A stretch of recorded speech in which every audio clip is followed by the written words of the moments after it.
voting numbers for early voting, as David was just talking about, and some insight into exactly who is participating in early voting. Let's go to CNN Politics Executive Editor Mark Preston. Mark, how many people have already voted? Well, as you said, 5 days until Election Day now, Jake, and about 31 million people in 38 states across the nation have already cast their ballots. So let's dig in a little bit on two specific states that are getting a lot of attention from the candidates, as you noted.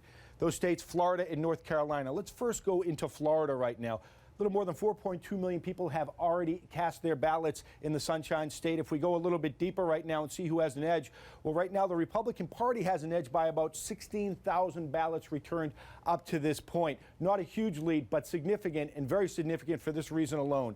If you go back to 2008 right now, Democrats had a 73,000 vote lead at this same time, Jake. Very troubling right now for the Democratic Party. Let's go a little bit deeper, though, in Florida and look at some of the demographics of those who are voting at this point.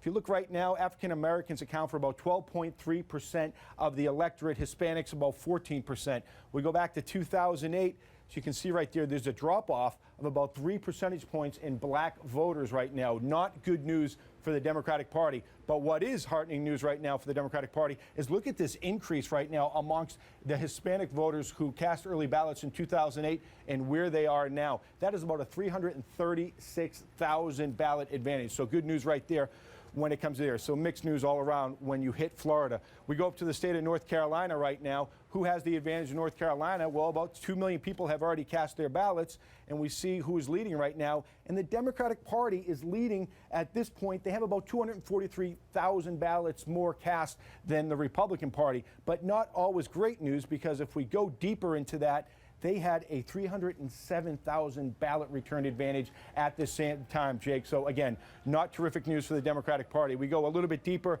and we look at the race demographics right now of what's happening in North Carolina. And look at this. The African American voters are about 22.7% of the electorate. Hispanics about 2%, round up a little bit. But look at that drop off again right now. You are talking about a 5% dip right now in participation by African Americans in the early vote. A little bit of an edge up right now, Jake, when it comes to Hispanic voters, but certainly not enough to offset it. We'll continue to follow North Carolina and Florida in the closing days of this election, Jake. All right, Mark Preston, thank you so much.